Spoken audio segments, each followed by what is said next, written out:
ऐसा क्या हुआ है जो हम जीना नहीं चाहते? आप लौटना चाह रहे हो? हाँ तो लौटते नहीं हुए हैं, तो एक मिनट हमारे दिल से अभी भी मतलब अब तो बहुत ठीक है कि एक मिनट हमको उनके लिए मुश्किल था, हम बात नहीं करेंगे, दिमाग वहीं बैठा रहेगा।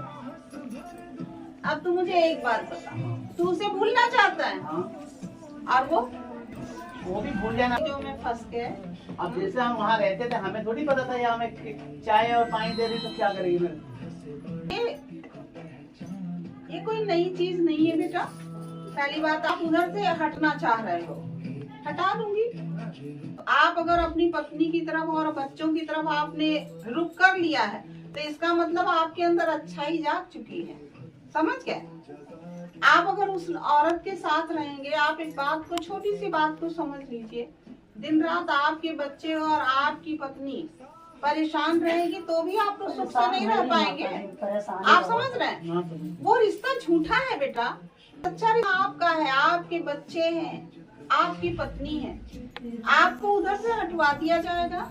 समझ, उलझे हुए हैं आप, दिमाग तुम्हारा बहुत उलझा है बेटा।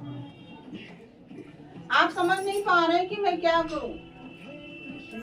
मैं दोनों को शांत हो जाएगा, क्योंकि जो बंदा स्वयं ही चाह रहा है कि हम उधर से हट जाएं तो वो हट जाएगा। तो भी तो अच्छे से सौम्य तरीके से पति के साथ रहे। दरबार के सिस्टम से आए तो आपका जो मन कर रहा है उस मन को बदलिए, समझ गए आप? ये सब फालतू की बातें दरबार में बैठ के मत कर। तांत्रिक के पास बैठा है, उसने मुझे खिला दिया, बचपना कर दिया, मैंने खा लिया, मैं अट्रैक्ट हो गया। छोड़, क्या हुआ? क्या मैं उसका दोष लगा दूंगी? तेरा दोष नहीं है उसमें, है ना, इसी नेचर से ही है। पहले खुद में तो सुधार कर ले। औरत के चक्कर में क्यों अपने आप को इतना चिड़चिड़ा बना रही हो? लड़ाई करके क्या किसी मसले का हल निकलता है? लड़ाई करके निकलता तो अब तक कब का छूट गई होती।